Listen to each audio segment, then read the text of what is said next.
It's going to be okay. We're going to get through this.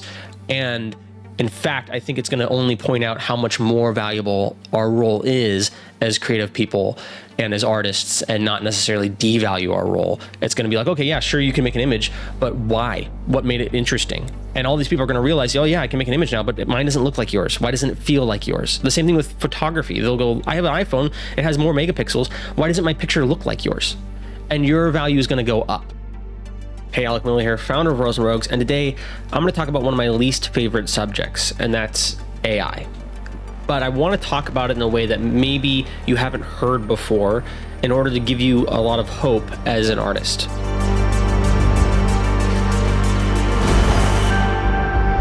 So there's been a lot of discussion about AI and what it's going to do to the arts, right? What it's going to do to creativity and filmmaking and all these other things. But I think there's a fundamental misunderstanding when it comes to talking about AI in this sort of way. And what I mean by this is generally people say something like, if everyone's special, then no one's special. Oh, come on! You gotta admit this is cool! Just like a movie! You mean you killed off real heroes so that you could pretend to be one? Oh, I'm real. Real enough to defeat you! And I did it without your precious gifts, your oh-so-special powers. I'll give them heroics. I'll give them the most spectacular heroics anyone's ever seen. Everyone can be superheroes. Everyone can be super. And with everyone super, no one will be. If anyone can make a pretty image, then images aren't worth anything anymore. If what used to take an artist, a day or a week or even months to do can now be done in a second, well, then it must not be valuable anymore, and no one's going to pay for that. But the problem with this is it completely misunderstands how value works. We don't actually value anything for what it is. We value things for what they're not. Now, that sounds confusing. It sounds counterintuitive. But what I mean by this is essentially that if you describe something hyper literally, talking about the physical aspects of something, right? A pretty image, the pixels and the colors and the arrangement, that actually isn't what matters. What matters is everything behind that thing, right? Everything that thing isn't. Let me give you an analogy, okay? If I have a watch, let's say, and let's say it's a Rolex, it's like a $10,000 watch, and I want to make it seem not very valuable, I'm going to describe it hyper literally. I'm going to say, oh, so you spent $10,000 on a piece of metal and some glass you wear on your wrist? Now, that's very true. It is literally a piece of metal or a bunch of pieces of metal, let's say, and some glass, but that's not really what a watch is. So if I wanted to add value to that, I would stop talking about its literal physical properties, and I'd start talking about the things that make it valuable, right? What makes it what it is. And you say, oh, no, it's not just a watch. It's a timepiece, and it was made by artisans in a faraway land, and they were able to get every piece and part working just so well together that it keeps perfect time for 1,000 years, and I can dive super deep into the water with this watch. And that makes it kind of a little more valuable, but $10,000, I don't know. And so if I want to make something actually worth $10,000, right? If I really want to up the value of something, what I'm going to do is talk about it in completely abstract ways. And so you're going to say something like this. You're going to say, when you buy a Rolex, you're not really buying a watch. You're buying the ability to walk into a store, point at the shelf, and when the clerk sees this on your arm, he's going to go grab whatever you're asking for, 2 other items like it, and then say, oh, you know what? We just got something in the back that I think you're going to love, and then bring that out for you. When you buy a Rolex, you're not buying a watch. You're buying the ability that when you hail a taxi cab, everyone sees that Rolex on your wrist and turns their head. When you buy a Rolex, you're not buying a watch. You're buying the ability to hand in your VIP or first-class tickets, and the guy taking your ticket to say, right this way, sir, no questions asked. When you buy a Rolex, you're not buying a watch. You're buying respect. respect isn't the watch, right? It's not in the watch. If you were to say, is there any respect in this? Someone would say, no, by the way, this isn't a Rolex. This is a cheapo Citizen watch. It's like maybe $100, $200. The more we abstract something, the more we talk about what's behind the thing, not the thing itself, is how we create value. You can do this with anything, by the way. Once you notice this trick, it's kind of magical because you'll start to see it everywhere in your life, everywhere in the world. There's a saying that nobody wants to buy a drill bit. They want a hole. And they don't really want a hole, right? They want a place to put a hook. And they don't really want a place to put a hook. They want to see a picture of their grandma. And they don't even really want to see a picture of their grandma. They want to remember what their grandma's hug felt like. And so that's how value actually works. And if you can accept this, then you can understand why art isn't going anywhere. A lot of us fight against this. A lot of us are most comfortable sort of in that middle row of watch description, right? Where it's like, we're going to talk about the value, the practical value.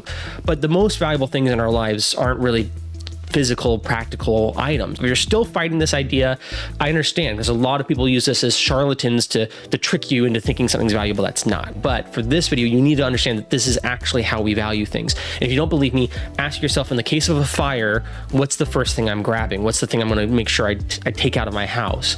And chances are it's like your pet, right? It's something that might not be worth a lot of quote unquote money, right? It might not have a physical property, but it's an emotional attachment to you, right? It's going to be your teddy bear that your mom, your great grandma had, or it's going to be an heirloom, or it's going to be, again, like something that you've imparted a meaning to. This is what you're going to have to accept. And if you can accept this, then this is how you survive, right? This is the trick to surviving the AI apocalypse, right? This whole, no one's going to be worth anything, an image is not worth anything, because the value of an image isn't in the physical properties of the image. That's not why I have any of these hanging up in my house.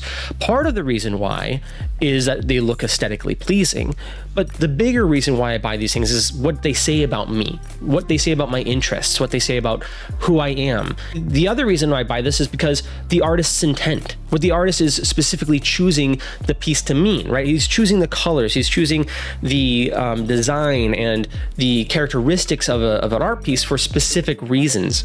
So when you look at the artist's intent and the story behind the image, right, the meaning behind the thing, not the thing itself, you can start to see where AI is already falling apart, right? AI cannot make those decisions. AI can't put meaning into something. So you can do a couple tests, right, with AI to figure this out. So one test I would recommend is just ask AI to make a meaningful image. Give me an image full of meaning. It can't do it. It's going to give you like a lady in a lake or in water or falling, or some weird like guy looking into a mirror. But those are like the most trite versions of that. And it's not actually meaningful. It's just like, well, everyone else that made an image that has meaning, quote unquote, did something like this. So that's what I'm going to do. There's no actual meaning in it. And the other test is a fun one, which is like get more and more specific with what you want. If I ask an AI to make a character with tattoos, it will make a character with tattoos, but all the tattoos will be completely generic. They'll have nothing to do with the character themselves. And so I can try to direct it to do that, but it still has no concept. So I can say like, make a character who's a sailor, and then it'll give me like sea tattoos. But the sea tattoos will still be generic seafaring tattoos, an anchor, a ship, so on, waves. But if you tell the AI, create an image of a sailor with a tattoo of something that he left on shore, that's something that you as a human can do very easily. You'd be like, he might have left his home, his wife, his job, his kid, his pet, his garden. There's all sorts of things that he might have left that would inform what the tattoo should look like. But the AI has no concept of this. It doesn't know that this character should have a backstory. Again, all it knows is other people who make images of sailors make it look like this.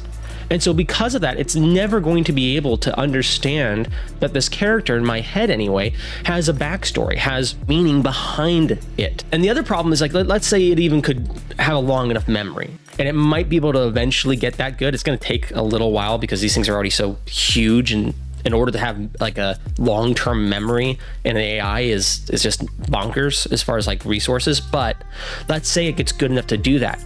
It's still going to fail the test, because what you're going to say is, hey, by the way, AI, this guy has a home and he left it to become a sailor. Now give me a tattoo that's meaningful to him, that's representative of something he left at home. And what it's going to do is just make a literal translation of that, right? And it's just gonna be like his wife's face on his arm.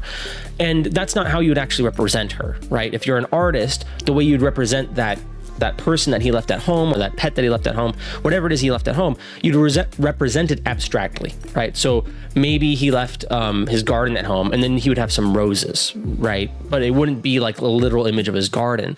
Or if he left his wife back home, maybe it would be something that she's known for, whatever it is. And this is something you're going to notice over and over again. If you start using AI, or if you start seeing more AI generated images, they're always generic. Like, it's impossible for them to have many little elements that build up to a greater story. Why you like a film like The Godfather, or why you like a story like Lord of the Rings or Star Wars, isn't because it's a series of fairly, decently composed images. It's the meaning behind it, right? It's the hero's journey, or it's the self-sacrifice of a character. It's the choices that went into each character's design and actions and words and compositions that reinforce that background element. The thing that's not in the image, that's the actual important thing, is reflected in the image in little tiny choices all over the place, from a character's armor, or the design on their staff, or the type of horse they ride, or whatever it is. These are all intentional things that make for a great piece, a great film, a great artwork. True masters really understand this. This is like the difference between a BS artist and a master artist, is someone that's intentional about their intent versus someone who's accidental about their intent. Place things intentionally. Think about why something's there, because yeah, AI can make a generic image with no story, but it can't connect the dots. So this is the white pill for you, is understanding that what you're going to have to do is get better at storytelling. What you're going to have to do is get better at the whys behind your hows, right? Like, how is what I usually teach and what you guys come here for. How to make something hang from a rope, how to make a simulation. But the real important part of your art, of your imagery, is why. And that's going to get more and more important as AI gets more and more popular. The next video is going to be about how to put intent into it. Okay, cool. Well, I know that value comes from something being behind my image that is telling a story, but how do I actually do that? What does that look like practically? So that's the next video. And the third video is going to be about the limitations of this and how not to become a bullshit artist. There's all sorts of artists, right, with the blue square on a white background, and they say, oh, it means all this stuff, but you could never derive that yourself. You could never arrive there from their intent. You would just have to guess, and then they would say, yeah, that's what if that's what it means to you, then that's what it means. And that's BS. We all understand that that's BS, but I want to talk about why that's BS and why you shouldn't let that stop you from putting intentional meaning into your piece, because that's really where you're going to have to go to survive as an artist. But also it's good news, because it's something that AI just literally cannot do. And so that's always going to have value. I hope you enjoyed this. I really hope this does well. Tell you what, share this video. If you know somebody who's struggling and worried about AI, or is going to art school and is like, I don't know, if you're a professor watching this, share this with all your students. They need to know that it's going to be okay. It's going to be okay. We're going to get through this. And in fact, I think it's going to only point out how much more valuable our role is as creative people and as artists, and not necessarily devalue our role. It's going to be like, okay, yeah, sure, you can make an image, but why? What made it interesting? And all these people are going to realize, oh yeah, I can make an image now, but mine doesn't look like yours. Why doesn't it feel like yours? The same thing with photography. They'll go, I have an iPhone, it has more megapixels. Why doesn't my picture look like yours? And your value is going to go up. With all that being said, share this video, hit like, hit subscribe. We're going to be, even if you're not into 3D or, simulations, there's going to be more of this sort of content coming through, as well as the hard skills. So stick around.